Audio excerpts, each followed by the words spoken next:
Buenas, somos Francisco Garófalo, Ignacio Figueroa y Tomás Veracochea. Este es nuestro trabajo, ¿sí? El primer trabajo de promoción de la materia didáctica para la integración en la educación física. Y el tema de hoy es la discapacidad como una construcción social. Tommy. Sí, ahí Nachito pasa por favor la diapositiva. Bien, la primera diapositiva habla en cuanto a la discapacidad como una construcción social, en donde se debe entender a la discapacidad como una construcción social, propiamente dicho, que implica la problematización de la perspectiva o en la posición que se le ocupa al sujeto que se lo define como un discapacitado, ¿sí? En el cual hay que entender lo que pasa por procesos políticos, históricos y sociales que son los encargados de clasificarlos. Dicho esto, podemos ir hacia la historia, los comienzos de esta problemática. Nachito, pásame ahí por favor la diapositiva, en donde podemos encontrar tres grandes modelos: el modelo de prescindencia, que se divide en modelo eugenésico y modelo de marginación, perdón. Después tenemos el modelo rehabilitador, y después, por último, tenemos el modelo social. En cuanto al modelo de prescindencia, podemos decir que tiene dos características.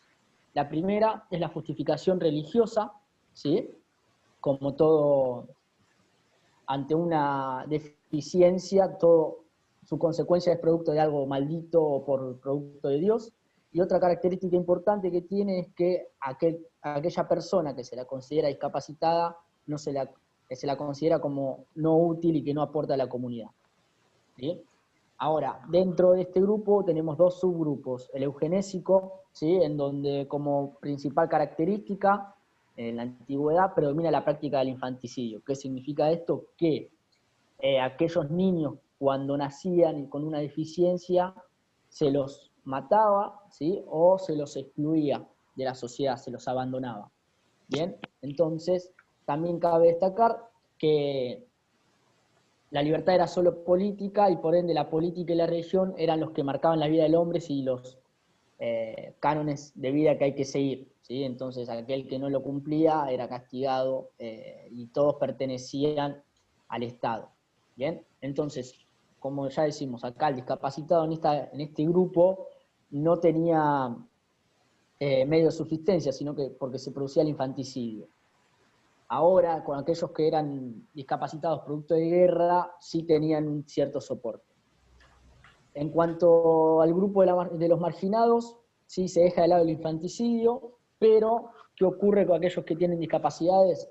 Se los excluye, ¿sí? Se los omite. Entonces, ¿qué sucedía? El tratamiento de aquellos niños que nacían con diferentes deficiencias sobrevivían por una cuestión de suerte, llamémosle, porque tenían una falta de interés y recursos para poder superar esa situación. ¿Bien? Después pasamos al modelo rehabilitador. Este modelo rehabilitador tiene sus inicios dentro del Renacimiento, en el siglo XV, y se postula realmente en el siglo XX. ¿Bien? Y acá ya se deja de lado un poco la justificación religiosa y empieza a aparecer el discurso médico, ¿sí? Y a partir de ese discurso médico se empieza a clasificar las distintas características y a clasificar a las personas por sus discapacidades. Viene a justificar eso. Entonces, ¿qué pasa? Se produce una institucionalización de la educación, ¿sí? Aparece la educación especial en búsqueda de la recuperación del todo por completo, o aunque sea mejore su situación de vida. Bien, realmente se instala en el siglo XX producto de los heridos de guerra, ¿sí? De la Segunda Guerra Mundial, donde bueno, hubo millones de heridos. Entonces empezaron a buscar mecanismos para adaptarlos. Un claro ejemplo para esto tenemos los Juegos Olímpicos Paralímpicos, ¿sí? Que se produjeron para esta inclusión. Por último tenemos el modelo social, el cual surge dentro del en los años 60 del siglo XX en Estados Unidos e Inglaterra. Este modelo social empieza a pensar y a criticar cómo lo social, lo político, lo histórico clasifica a los discapacitados, ¿sí? No hace tanta referencia en el discapacitado, sino que ve la problemática en la sociedad, que al fin y al cabo es la sociedad el que lo excluye, el que le genera, lo clasifica y le genera una posición. ¿Qué se busca a partir de este método, de este modelo, perdón? Es que aquel discapacitado en iguales de oportunidades sí pueda subsistir y progresar en su vida. Entonces, se busca que puedan tener acceso a las mismas oportunidades de desarrollo que los niños y niñas sin capacidades. Y aparece el principio de accesibilidad universal, donde todos puedan participar. Y ahí aparece fuertemente la educación inclusiva, y además esta nueva visión sostiene que la normalidad no existe, sino que es una construcción social impuesta sobre una realidad donde solo existe una diferencia nada más de características. Y seguimos ahí con vos, Nachito. Bien, yo voy a tratar el tema de Foucault, donde Foucault sostiene que el poder ha operado históricamente mediante diversos dispositivos, discursos, instituciones y prácticas, para construir un ideal humano, una normalidad, en sentido, se ha encargado de producir cuerpos de forma regular y repetitiva, mediante técnicas de clasificación que se encargan de discernir entre los normales y los anormales. Emplea discursos que justifican el accionar del poder sobre los cuerpos anormales para normalizarlos, para ajustarlos a ese ideal humano construido. Y a esto tenemos una explicación donde que el sujeto normal es ese sujeto que se ajusta a la norma, ¿bien? La cual determina ese control social. Todo aquello que está fuera de la norma es considerado un anormal. Dentro de esto, que explica Foucault, utiliza tres figuras donde menciona el monstruo natural, el sujeto a corregir y el omnanista. Bien, para no entrar en detalle y profundizar y que sea tan extenso, saltamos al cierre donde habla de encierro, donde se presenta como un mecanismo para castigar a estos anormales. El anormal se lo castiga a través de la cárcel, de los hospitales, de los encierros, de ese enclaustramiento que se genera para intentar corregirlo. Bien, Fran, te paso la... Dale, arrancá.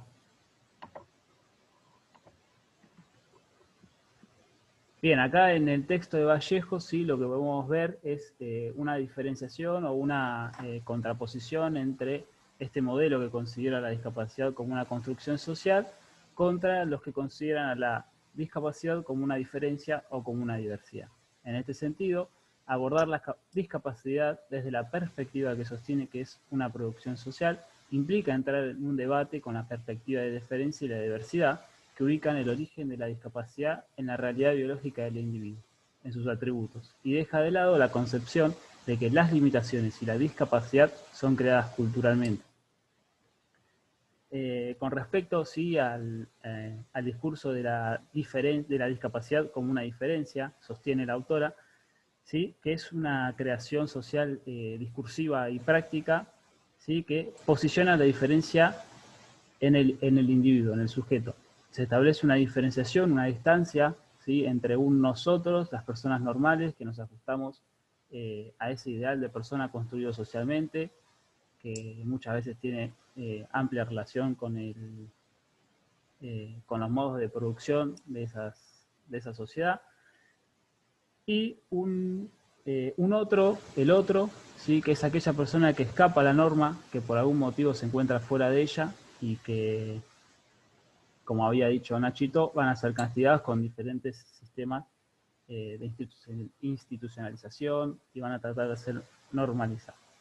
En este sentido, sostiene que desde la perspectiva del discurso médico se ha muchas veces justificado la intervención de los estados y del poder y de estos discursos, y desde estos discursos de la diferencia, un conjunto de intervenciones que van a tender a buscar rehabilitar a esa persona considerada discapaz, en déficit, ¿sí?, a la cual también a través mediante este discurso de la diferencia se le ha colocado en un escalafón inferior en lo que respecta al desarrollo humano.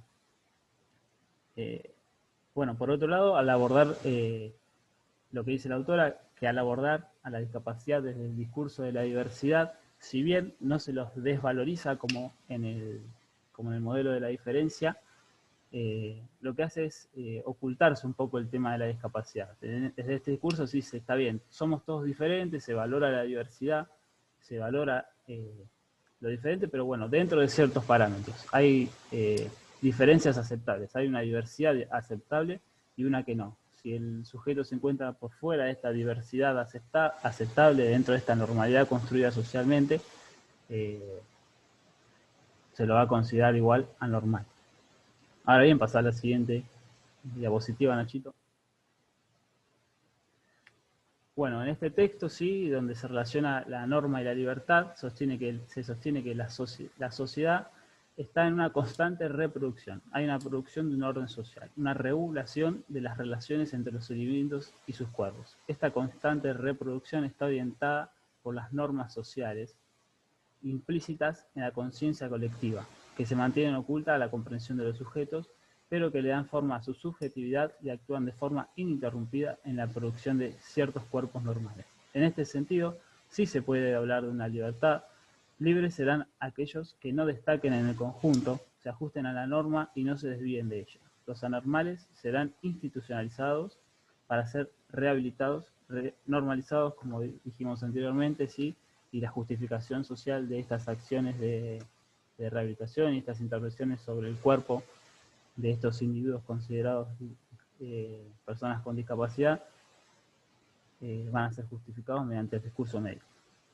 En relación a este texto podemos sostener que la normalidad, como dijimos y como venimos diciendo en el hilo de esta presentación, es una construcción social, ¿sí? Que esta construcción social pertenece o se produce, hay una producción de un orden social y hay una reproducción constante de esta sociedad y de esta normalidad a partir del accionar de ciertas normas que se mantienen ocultas, ¿sí? a la conciencia colectiva, pero que están operando ininterrumpidamente y minuciosamente para establecer ciertos parámetros de normalidad y atribuyendo ciertos funcionamientos a diferentes individuos que estos van a tener que cumplimentar. En el caso de no cumplimentar con estos parámetros ni con estas funciones, van a ser considerados anormales y por lo tanto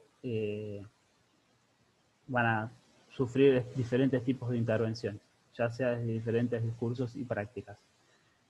Bueno, lo que refiere este texto en cuanto a la libertad, el autor se plantea que si bien si existe una libertad, siempre va a ser una libertad limitada, y que si en caso de existir una libertad limitada, los únicos que van a ser libres son aquellas personas que no destaquen, que no llamen la atención de estos discursos, y claramente estas personas van a ser las personas consideradas normales. En este sentido, las personas que son consideradas anormales no van a tener poder de decisión sobre sus vidas y por lo tanto no van a ser libres. Ahí está, terminó por ahora. ¿Cuánto tardó?